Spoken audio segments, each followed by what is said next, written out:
excited about it because oh, smart. Thank you, Yasmin. Real quick, I'll just say, we're excited because not only for those participating, but how they can share that out back in their communities too, you Yeah, know? absolutely.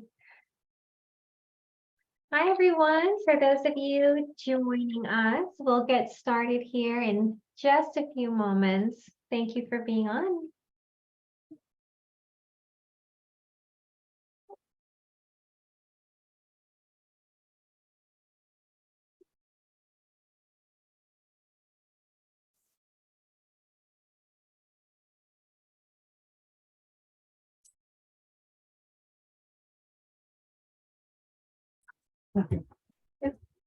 Right.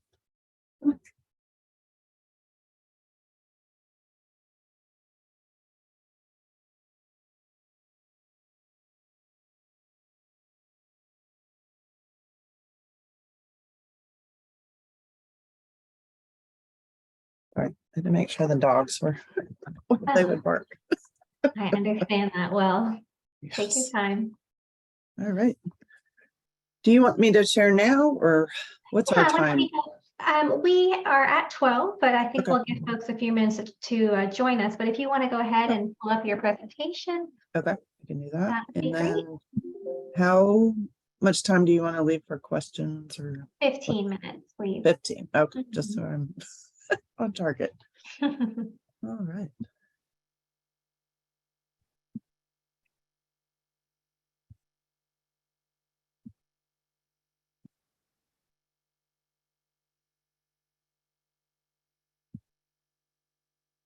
Okay. You'll see that okay? Perfect. Thank you, Megan. Okay, all right. Right. Well, I think in an effort to be mindful of everyone's time, let's go ahead and start. If it's okay with you, Megan, I will share a little bit about you and your work. I've got your lovely bio in front of me, so I can give you a good introduction, I hope. Thank you so much to those of you who are on the call and joining us from across the state for our Lunch and Learn series for April or March. I'm getting ahead of myself. For our March session, we are very honored to have Megan Brown with us. Hi, Megan. And Catherine Carey, both from the National Park Service. Megan has worked at the National Park Service for 19 years, starting as a grants management specialist and then spending 10 years as the Certified Local Government or CLG coordinator, and now serves as the first female chief of the State, Tribal, Local Plans and Grants Division, located within the Cultural Resources Directorate of the National Park Service in Washington, D.C. Megan is responsible for the management of the Historic Preservation Fund and the average $150 to $50 million that it now disperses.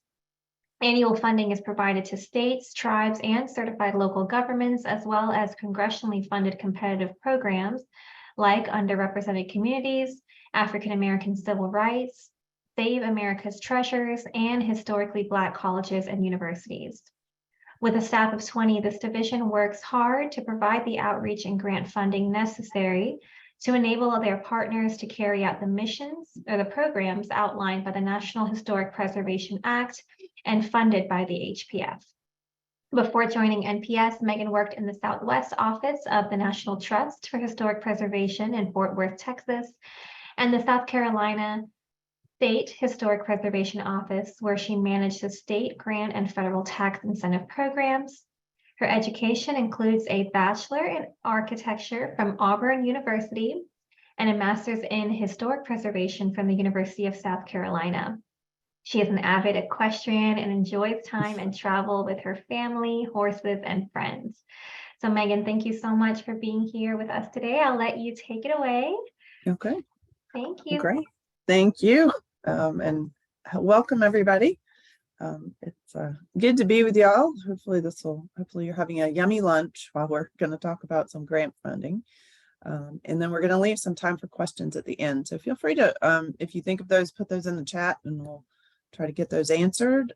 Catherine Carey is my outreach coordinator that serves on our staff. So she's also here to help provide some good advice on applying for federal grants and trying to take the scariness out of all of this. So today we're going to talk about what the grant programs that we have available that all of y'all can hopefully consider applying for. The timing is outstanding for this because we're about to start announcing our fiscal year 2023 funding next month in April. So y'all will have all of the knowledge you need to hopefully apply for one of our now 8 competitive grant programs. So it's a little bit busy, but it's all good. So our office, the State Tribal Local Plans and Grants Division, is located in Washington, D.C. We're in the headquarters of the National Park Service. And unlike what most people think, we don't wear park ranger hats. We work on the program side of the house. And so we mainly work with our state, tribal, local, and nonprofit partners across the country to do historic preservation. Our name is kind of long, so we shorten it up and call it Steel Pig. So if you remember nothing else, remember the pig part. We try to embrace it and have a little fun with it.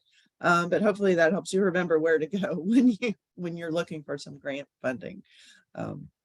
So just to kind of give you all a little bit of background on where we sit in the Park Service.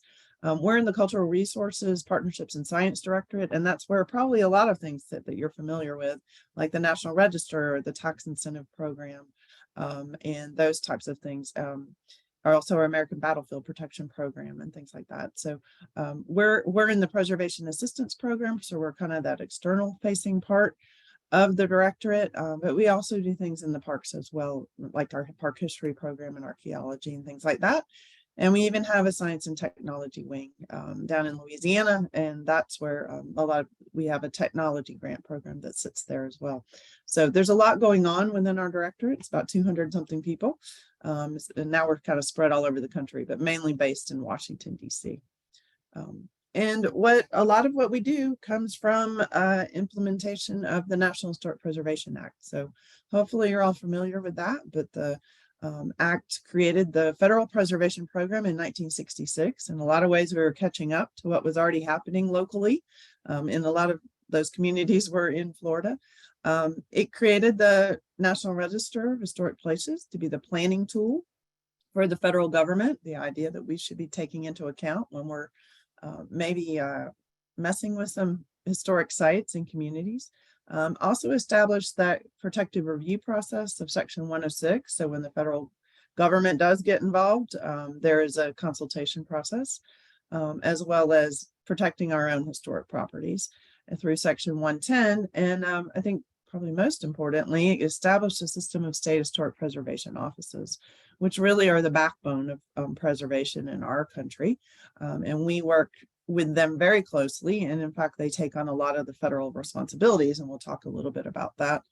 And then later on, the Act gets amended to create the Historic Preservation Fund, which is what we're really going to spend our time today, in 1977, and then certified local governments, tribal historic preservation offices, and the tax incentive programs are added later on. So the Act, if you've never read it, is probably worth a read, at least the first part of it. It's one of those well-written pieces of law that can be somewhat inspiring. So we work a lot with it. I just wanted to touch briefly on the National Register as how it ties into our grant programs. For the Historic Preservation Fund, all the sites that we support with grant funding have to be listed in the National Register of Historic Places. And that can mean a lot of things, or be a National Historic Landmark.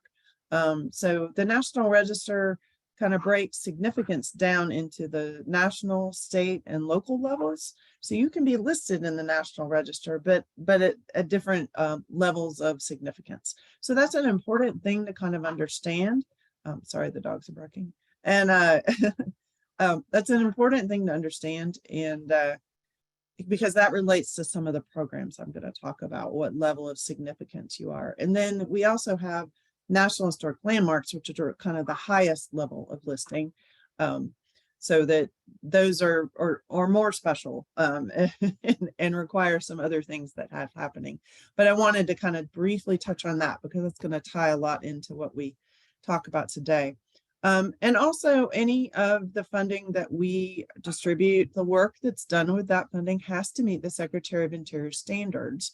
And a lot of times people think about that as it with tax credit programs and the rehabilitation standards. But there's actually 10 sets of standards and guidelines for archaeology and historic preservation. And those run the gamut from our treatment of historic buildings to archaeology to maritime resources. So if you have a set of standards that applies, we have planning, identification, things like that. Your projects will need to be following those standards and guidelines. So that's a key component of all our federal funding. And I wanted to just touch on this because our Technical Preservation Services wing does a lot of good interpretation of the standards and guidance. And this is our flooding guidelines that came out in the last couple of years. Since you're at Florida, and I know sometimes water is an issue there, I wanted to just point this out to y'all that we do have guidelines available now for flood adaptation and how to do that in a way that's sensitive to historic properties. So this is available online, and also you can go to that link and get print copies as well. And I will be happy to share this PowerPoint back with y'all so it can be shared out to the attendees, so you can not have to take frantic notes right now. But so that's kind of the kind of big picture things that come out of the National Historic Preservation Act. And what the act really does is set up for us the federal preservation program. And that's really our office's job to help implement that. So the National Park Service is working closely with 59 state historic preservation offices. We're now up to 215 tribal historic preservation offices across the country. And those are tribes that have taken on some of those state office responsibilities on their own tribal lands. And then we have over 2,090 certified local governments. And those are communities that have taken on local preservation responsibilities and established preservation commissions in their communities. So we partner with them as well. And then of course the public and the nonprofits and all that goes along with that. So this is who we're definitely working with all the time. And we're going to talk about how that kind of plays in with the grant programs, because sometimes some entities are eligible to apply and others are not. But let's keep going. So I'm just going to try to get the dogs to be quiet here. So the Historic Preservation Fund's been around since 1977, established to support the work of the National Historic Preservation Act. And we are at a very interesting time right now in that we have the most grant programs and the most funding that we've ever had. So that is unique, and I hope you all can take advantage of that. So we're up to now, I think we've received 200 million in the last appropriation. That's the most we've ever seen. And I used to say money doesn't grow on trees, but lately it feels like it does. So I hope that y'all can take advantage of this. We never quite know how long the funding will last. As you know, sometimes the federal government likes to give out a lot of money and sometimes they don't. So I encourage you all to come in and take advantage of it while we have it available. I kind of mentioned these previously, but these are grant requirements that go along with the Historic Preservation Fund that are important to keep in mind. We talked a little bit about that National Register listing. That National Register nomination is going to define your period of significance, like when was the important history happening in that place or that building. Tells us what kind of work can be performed and identifies for us the character defining features. So with the grants that we do, that doesn't mean we can't make changes to the building. Like we do a lot of accessibility for disabilities. We do a lot of bathrooms. We do a lot of electrical wiring and things like that to help rehabilitate buildings. But we want to make sure we're not changing what makes that building special and makes it eligible for the National Register. And those are what we call character defining features. The proposed work also has to meet those standards that we talked about. We're going to ask you to put up a project sign and do a press release. That's part of public notification that you're getting federal funding, and it's an important part of it. And then there's going to be reporting that goes on, usually every 6 months. And then you'll also have a final report. And then if we're ever doing any physical work to the building, it's going to require an easement or a covenant to that property. The duration of that agreement is based on the award amounts, but usually it's around 10 to 20 years. And that just protects the property going forward. Usually those are held with the State Historic Preservation Office, maybe held with a nonprofit like the Florida Trust.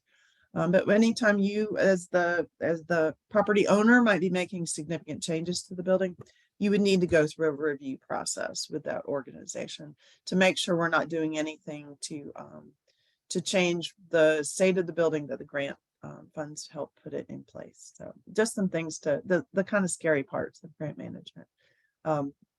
So the Historic Preservation Fund is really split into two sections.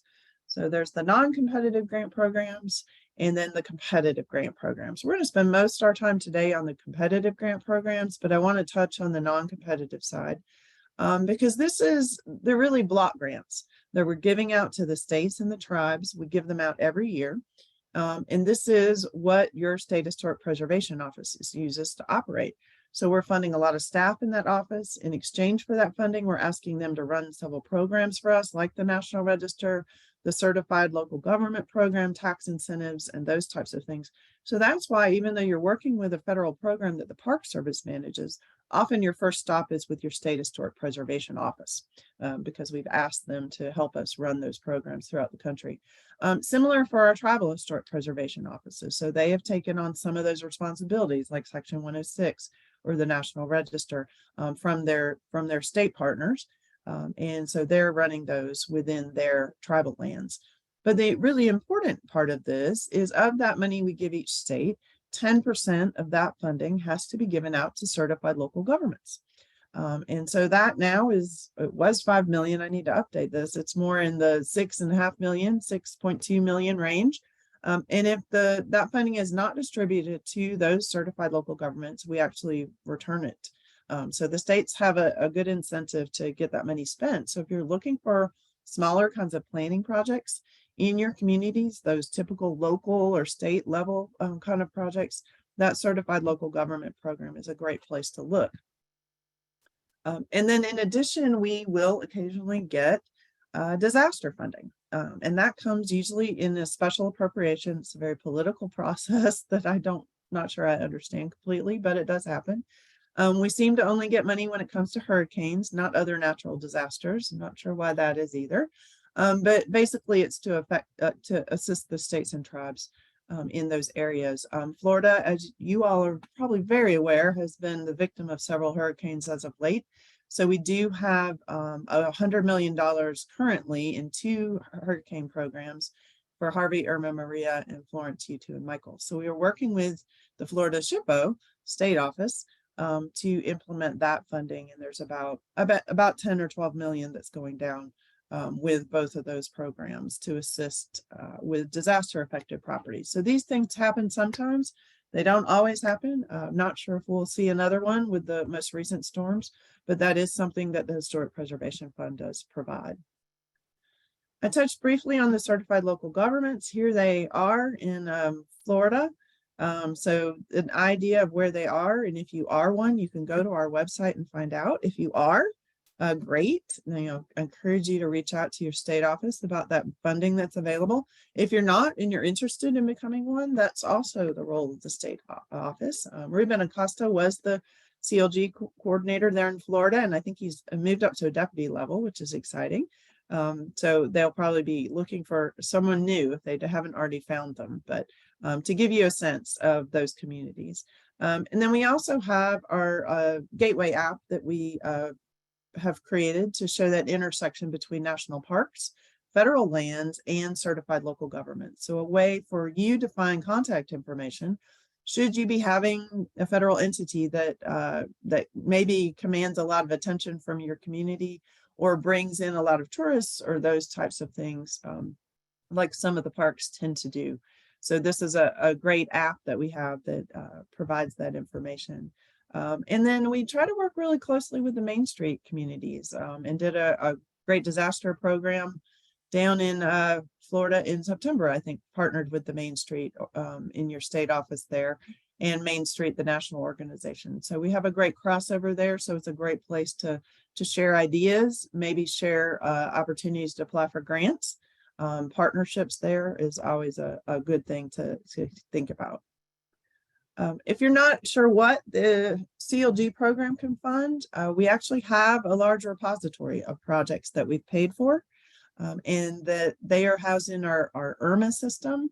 And you can go here and look at all kinds of different examples of design guidelines, tourism products, walking tours. We've kind of put the best of the best in here. So if you're at a loss and need some ideas or want to see how another community did things, this is a great place to look. Okay, so let's talk about the competitive side, because I think that's probably why we're all here. These are our 8 competitive grant programs that we currently have available. And like I said, that funding for 2023 is going to start being available in April. And we're going to walk through each one of these programs so you have a sense of what they can do. I will also encourage you at this point to know that Catherine is available to talk through potential projects. That's her favorite thing to do. So if something triggers an idea and you think you want to know more, this isn't your only opportunity to speak with us about these programs. One of the things the Historic Preservation Fund, the competitive side of the house, has really done since 2014 is focus on underrepresented communities. And you'll see a lot of our funding is targeted in that way. Pretty exciting work that we're doing, especially with African American civil rights, LGBTQ, women's history, Native American tribal history that we've always worked on for a long time. But you can see this as a large part of what we're doing and the groups that we're funding and the history that we're funding. And we feel like this is really important and exciting for us to work on and be a part of kind of expanding past what preservation has traditionally looked at, which was the founding fathers and their houses and things like that. So we're really expanding now.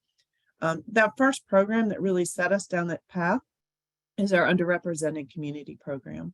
I like to call this the little engine that could. For the most part, it's only $500,000 a year. We're up to 1.25 million, and that funding will be coming out in April. So pay attention to that. But this is funding primarily focused at doing survey and National Register nominations for underrepresented communities that are not currently in the National Register, haven't been identified, and it's important for us to know where they are as part of the National Register being our planning tool. So we've done a lot of work across the country with this program. And this is an example in Portland, Oregon. We've done a survey of their LGBTQ resources in that community. This was a local government that applied for this. We have opened this up a bit wider to our state offices, tribal offices, and our certified local governments can apply. But this year we've opened it up so that nonprofits may also apply. So that might be a partnership that you're looking for. We definitely have funding available for this. So most of our grants that I'm going to talk about today don't require matching funds. We always like to see that there's community investment. It might be in-kind resources or donated resources, staff time, that type of thing. But there isn't a match required for most of them. There is one program that does, and I'll point that out when we get there. So this is also why this is such a great opportunity right now to apply for some of this funding, is because match is often the hard part to raise. So keep that in mind as we go through these. Our African American Civil Rights was the next program that came on board to look at diversity in resources, and that was in 2016. This program has grown significantly. And what I think is great about it is it funds two types of projects, basically. Our preservation projects, which we think of as going in and doing physical work to historic buildings. You can see right here an example of the work we did at 16th Street Baptist Church in Birmingham, which was the site of the bombing that killed the girls. Unfortunately, at choir practice, a kind of traumatic event, but an important piece of the story to tell. And then we also fund history projects. So this is more of a broader category. We can do surveys, we can do National Register nominations like underrepresented communities can, but we can also do education. We can fund collections. We've noticed there are a lot of collections of photographs and videotapes and all kinds of things out there that from the civil rights movement. And we've done a lot of exhibits those types of things. So more of that history side of the house. This program started off primarily focused on 20th century and civil rights. It has since expanded, so it covers everything, can cover anything from transatlantic slave trade forward. So we're excited about that expansion. There's so many stories that we need to tell, not always great or pleasant stories, but important stories, and preserving that history. We're doing a lot of oral histories and things like that.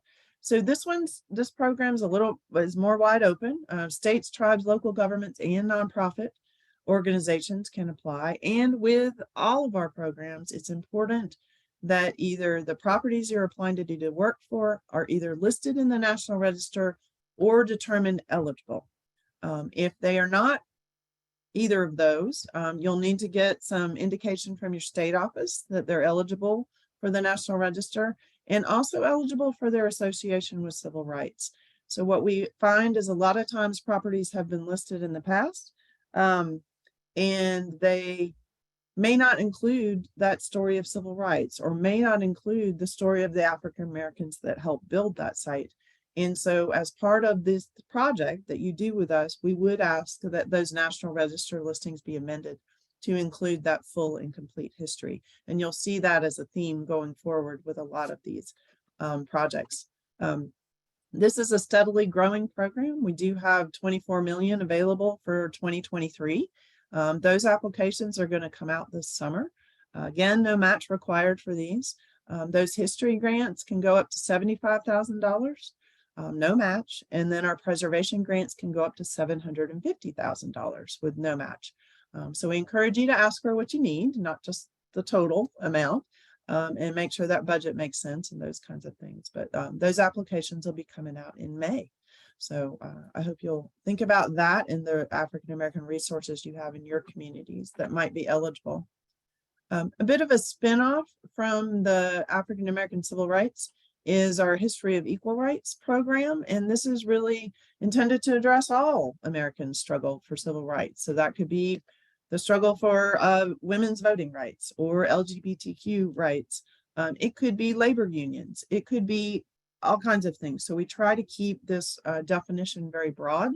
What does that equal rights struggle look like? Child labor, and there could be all kinds of things. But this program's a bit smaller. We do have $5 million available for it this year. It's growing, but we only focus this on preservation projects. So doing that physical preservation to the building. And we can also fund pre-preservation. So if you need to do architectural consulting or engineering or things like that, that's an option. These applications are available next month. So perfect timing for all of y'all. And again, the association with equal rights and the National Register listing or the eligibility is an important piece of that. This is just an example of one of the sites we funded. This is Alice Paul's childhood home. She was a major force in the women's right to vote and the suffrage movement. So a good example of what we mean by history of equal rights. Our Historically Black Colleges and Universities program has been around for a long time, since the 1980s, one of our oldest competitive programs. And it has shifted a little bit. We used to focus just on the preservation of National Register listed buildings, but we've expanded that to, we can still work on those, but also eligible buildings. So if they're not listed yet, that's something we can do. We can do some work to them and help get them listed at the same time. And we're also encouraging preservation plans for historic campuses. So that's another option, as well as just regular National Register nominations. 11 million to award this year. Does have to be an accredited historic Black college to apply. So a bit of a smaller grant pool. No match for these, and you'll see that similar range up to $750,000. So if you have a HBCU in your community or have been partnering or working with one, I encourage you to take advantage of this funding, this pot of funding that's specifically for those schools and their preservation. Our oldest competitive grant program is our Tribal Heritage Grant Program. It's been around for a long time. It doesn't have maybe the biggest dollars, but has a lot of impact. And what's interesting about it is it really reaches a bit beyond what we think of as traditional historic preservation into protecting and promoting unique cultural heritage and traditions of the tribes. So we do a lot of oral histories, documentation of customs and techniques like basket weaving, totem pole construction, canoes. And I like to use this as an example of the Hula Preservation Society that actually did a lot of oral histories and documented the process of teaching the hula to the younger generation in the Hawaiian Islands. And they actually did this during COVID on Zoom. So pretty impressive. No matches required for these. They're actually, the 2022 grants are up right now and due the 29th. That's a bit of a short turnaround, but maybe. And then we will have more funding available in 2023 that'll open in the fall. So if you have a tribal community that you're part of or working with, this is also a great resource for them. And then I mentioned that there was one grant that requires match, and that's Save America's Treasures. This is a program that's been around since the millennium. Remember that piece when we thought all our computers were going to stop working, for those of you that are old enough to remember that. And this is for the preservation and conservation of nationally significant buildings and collections. So if you remember at the beginning of the talk, we talked about the National Register and National Historic Landmarks. For the building side of things, you have to be a National Historic Landmark or listed at the national level of significance in the National Register. So that's an important threshold to think about for this program. And we encourage you to check in early with your state office to determine if you are at that level of listing. This program is a bit unique in that we work with the National Endowment of the Arts, the Endowment for the Humanities, and the Institute for Museum and Library Services as partners on this program. And IMLS actually manages the collections projects for us. So we can do all kinds of different things with this. As an example from Puerto Rico of a Foundry steam engine that we helped restore. We've also done a lot of collections projects for anything from choreographing dance to restoring frescoes. We've funded projects all over the country. This program has quite a bit of statutory stipulations, which means they're written in law, so we have to follow them. A building or collection can only be funded once by SAT. So once we touch that building or touch that specific collection, that's the one time. We can't go back and fund it. If you have a collection of buildings or a district, we can fund more than one. We just can't repeat fund. And same with a museum collection. So if a museum has multiple collections, we can work with one collection and then another collection and that type of thing. But do keep that in mind. And of course, that national significance is pretty important. This is open to states, tribes, local governments, and nonprofits. It does require a dollar for dollar non-federal match. So this is the one program we have right now that does require that. It doesn't have to be cash. It can be in kind. You don't have to have it all in place, but you do need to demonstrate you have a good plan for raising it in your application. And we do have $26.5 million to give away for this program. So it's pretty lucrative at the moment. Collections and preservation projects go up to 750,000. And those applications are going to be opening in August. There's an example here of Rosa Parks bus that we did a conservation project on. So we've done everything from the Saturn rocket to trains to boats to buildings. It runs the gamut for Save America's Treasures. So if you're thinking about this one, first key is to make sure it's nationally significant. If it's a building, do that with your state office. If it's a collection, you'll make a case for it being nationally significant in your application. So don't hesitate to ask questions about this one because it gets a little more complicated.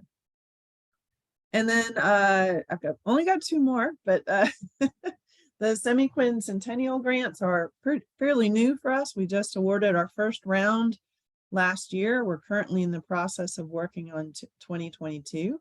And this one is also one that's changed a little bit. So it started out only preserving sites that were state-owned, National Register listed, and commemorative of founding of the nation. It has expanded, so now we can preserve any site or structure, preference for state-owned, but it can be owned by other entities. It does still have to be listed. And then we look at commemoration of the founding of the nation as sites built prior to December 30th of 1800. So definitely the early part of American history. We don't put a beginning date on it. So it could be things that go far back but all of the stories and sites that tell that tell the story of how this country has come to be what it is today. Open to states, tribes, local governments, and nonprofits, and no match for this. So these grants will be available in July. And I encourage you, if this is something you have a older site, pre-1800, get in touch with us and talk it through with us. And we'd be happy to encourage you to do that. So it's a bit of a different program for us right now. And then lastly is our Paul Broun revitalization grant. And this is I saved it to last because it actually funds a program, not a project. So the idea being that we are going to give money to an entity, be it a state, tribe, certified local government, or a nonprofit, in essence, a block grant. And then you as that entity will subgrant that money out to eligible sites in rural communities to encourage economic development. So you're applying to us for some money, and then you're becoming the grantee is how this one works. We have 12.5 million available for this program this year coming up. Those applications will be coming out in June. And the grants go up to 750,000. There is no match required. One of the things about this program is the funding needs to be spent in rural areas, and we define rural as less than 50,000 as defined by the census. So that could be a lot of communities, right? But not the bigger cities. And you can further define that if you wanted to. So let's say your local Main Street group wanted to come in for one of these grants, and you could say, we only want to support historic theaters in communities under $10,000, and you can tell us that. And that's how you're designing your program. So what we want to see in that application is how you're designing that program, how you're going to manage the program, how you're going to deal with the federal requirements that come along with us. And then we're going to give you that money, and then you're going to go through the grant process, kind of like we did. So this one's a little bit different and confusing, a little bit more like the CLG program, honestly, the certified local governments, but definitely a great opportunity to fund those local preservation projects, which that seems to be the hardest money to find these days. That concludes everything we have in the Historic Preservation Program and fund. And I know that was a lot of information. We have fact sheets available on each of these programs. We can share those with you. But in addition to these programs, and not in our division, we do have other programs in the Park Service that help support battlefields, Japanese American confinement sites, maritime resources, not just ships, but lighthouses, docks, those types of things, anything associated with maritime history. And then our National NAGPRA program, which does repatriation of tribal funerary objects and remains back to tribes from museums. So just so you know that those programs are out there and where to go to get some more information on those. I'm going to give you some heads up on applying for a federal grant, and then we can dive into some questions. And Catherine may have some things she wants to add to, but we can't stress enough to start early. I know I just said all these grants are about to come out, so hopefully you're excited and start getting registered in the systems, especially SAMS that can take a long time. You can't apply on grants.gov without SAMS. We used to say 4 weeks. We're seeing it take upwards of over a month to apply. So I would encourage you, even if you're just thinking about it, go ahead and get registered in the systems. That's important. Making sure your project's eligible. We talked about this a lot. We've got a lot of different programs, and as you can see, we don't want to try to shove a round peg in a square hole. So making sure you're applying for the right program for your project. Do you need a partner to help you support managing the grant or those types of things? And is your project the next logical steps? We don't want to be refinishing interiors if you've got a hole in the roof. So we want to make sure like that outside building envelope and those kinds of things are in good shape first before we go funding other things. Making sure you're using the current application form, especially if you've applied before. I hate to say it, but this does happen. So sometimes we do see last year's applications. They don't change a whole lot, but they do change some, and the questions can change. So make sure you check on that. Making sure your math is correct. Thankfully, a lot of the forms do that for us. I'm not the best in math. That's why I went into history. but but making sure you're proofreading, and don't be the only set of eyes on your project. Sometimes you can be too close to the project and you need someone with an outside perspective to look over that draft and make sure you're telling the full story. Careful with estimates and who you use to write those for you. They might not be eligible to then apply for the project. So anytime you talk to a consultant or a contractor, if they write you too specific of a budget, that actually excludes them from competing for the project. So just be careful as you move forward with those kind of expert advice. Less is more. We have to read hundreds and hundreds of these. So do try to be as concise as you can. You're selling your project to those grant panelists and reviewers. But don't assume we know everything. We've probably never been to your site. Make sure you tell us the story and are compelling about why we need to be funding this project over the other 100 that applied to us as well. Good photos, but bad photos. And what I mean by that is it's great to show us a picture of your building on a sunny day and the sky is out and things are beautiful, but we also need to see the picture of the hole in the roof with the light coming through or the rain coming in, or, you know, where are those, what are pictures of those places that you need help with, and really show us that story. A picture is worth 1,000 words. So that's important to kind of think about. And we do have a photo form that you can use, a worksheet, and it'll help you easily upload at least 19 photos, I believe, to your applications. Deadlines for us are real. They're not just suggestions, and we rarely grant exceptions to it unless you have a complete total meltdown and grants.gov doesn't work as it's supposed to for you. So documenting that you got that grant in, getting that response email from them, those are important things. Also, don't wait till the last minute. Grants.gov will also often get overloaded at midnight when these grants are due. So set yourself a deadline a couple days before and make sure you get it in. As long as you turn in the application, you can go back and update, but we want to make sure that you make those deadlines. And not everybody gets funded. It is a competitive process. And so if you don't get funded, don't give up. And some of our programs are super competitive, especially Paul Broom. Come and get your comments from us and try again. When we issue our rejection letters, we always tell you how to get the comments, and do take those into account when you're redoing that grant application. We have a good memory. Grant managers are like elephants. We remember very well. So we can tell if you took those comments into effect and address those in your next application. Also, it's a great opportunity to get all this professional advice. By the time you've moved through a grant panel with us, you will have had at least 5 professional preservationists looking at your project and providing good comments. In fact, I even encourage you to get your comments even if you do get funded, because it may give you good advice for that project or something you can use on a grant in the future. And then remember that good grantees get funded again and again and again. We have a lot of repeat customers. The only program we have that has a limit on it is SaverMakers Treasures, as I mentioned. So we have some civil rights projects that we have 3 or 4 grants with at this moment for different phases. Making sure if you're going to apply again that you've shown you've made good progress or closed out your previous grant.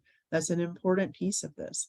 And working closely with your grant manager and making sure your reporting's up to date and those types of things, so they're not having to chase down things from you. That's the other thing we remember very well. So these are all good and important pieces of advice. And then we also have a series of videos on our website. We have quick, short videos. We're going to have those for every grant program that you can listen to. We also have some guidance on managing grants, applying for federal grants. They're not the most exciting videos, but they have a lot of good information. So I encourage you to look at our YouTube channel and check those out. And then I've thrown a ton of information at you. The best way to keep up with us is our Stilt Pig Bulletin that we put out. You can sign up for it here. And we always send out a bulletin when we announce the grants that they're open and available. And when we award them, we try not to send out too much spam, but it's a great way to kind of keep up with what's going on with us. You can also sign up for notifications in grants.gov. That's an option as well. But this one might be a little bit easier for you. So I will encourage you to do that. And just lastly, here's our information of how to get in touch with us. Our inbox, steelpig@nps.gov, is monitored throughout the day. We have a team that answers those emails as well as our voicemail. So it won't get lost. I promise. If you send us those questions, the best way to get in touch with us, if that team can't answer it, they can get your questions to someone else on the team that is able to. Also a great way to get in touch with Catherine as needed. So I'm going to pause there and let Catherine chime in with anything she'd like to say, and then we can answer some questions. I see there's a lot in the chat, so we'll go from there. And I'm going to back right up quickly and just give y'all that site to sign up for the bulletin. So Catherine, anything you want to add?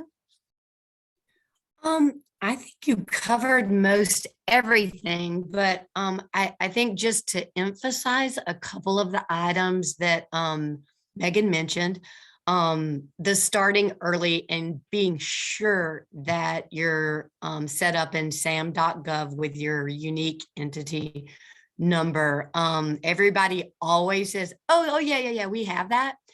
And they work on their applications for months. They go to hit the submit button and they find out perhaps it's lapsed, or perhaps they waited too long and didn't get all of the information they needed to be able to submit. So I always emphasize pursuing that, not waiting, but pursuing it heavily and getting it in place.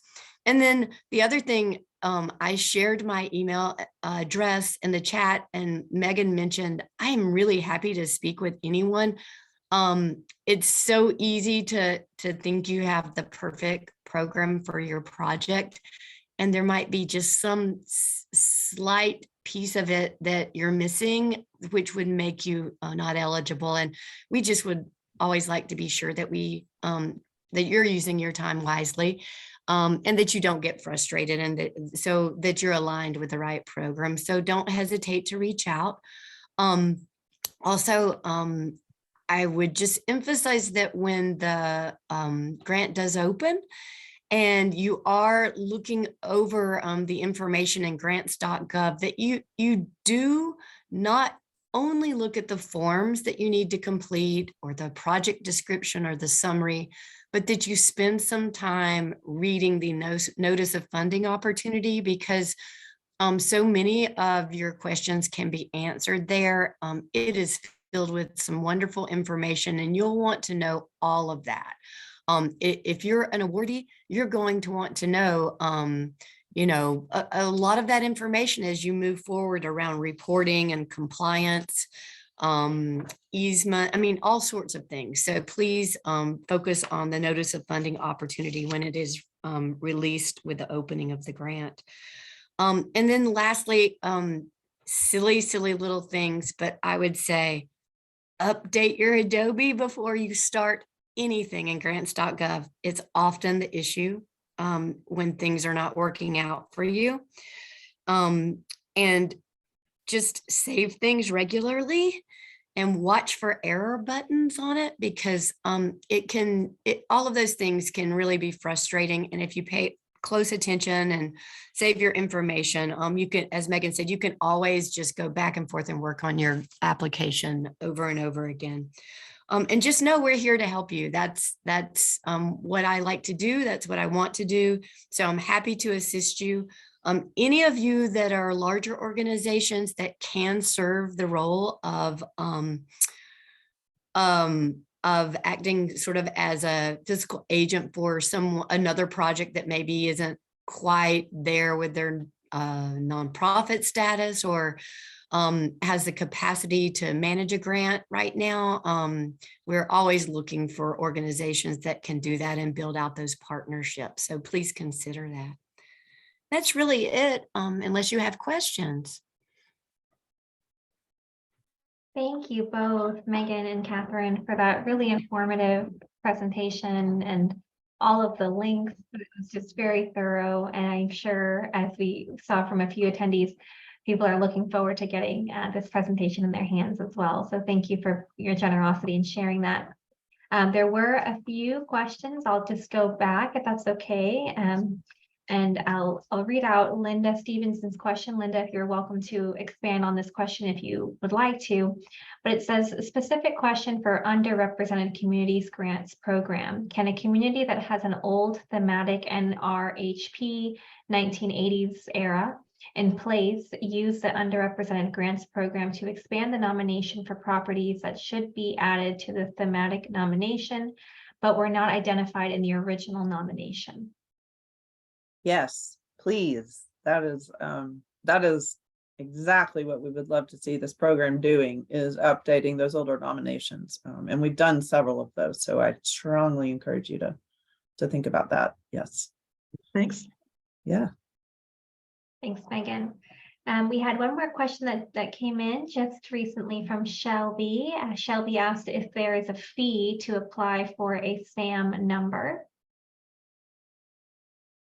No. There are a lot of sites out there that they'll kind of come up first and they'll reach out to you and they'll sign you up, and they do sign you up, but they charge you a fee. But there is no fee to register for a federal system. So make sure it says .gov when you go to it, and you should be able to get signed up for no charge whatsoever. Perfect. Yeah. Megan's right. Exactly. Be super careful because they really try to get you to pay. Other groups try to get you to pay. So just be cautious about that you're not. And many of you may already have a number in place because, as Megan said, it's the old DUNS number. So you just sort of need to have all of that information in front of you when you go to sam.gov. And I think the more information you have around your DUNS number, things like that, the easier it is to walk through their system. Yeah, it's frustrating. We tried to see if we could stop it somehow, but we can't. So, but yeah, no $600 fee. Shelby, did that answer your question?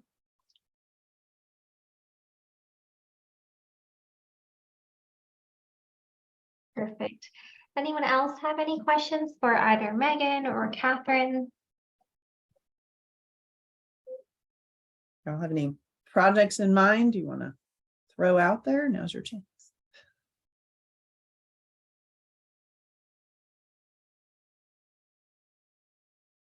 All right.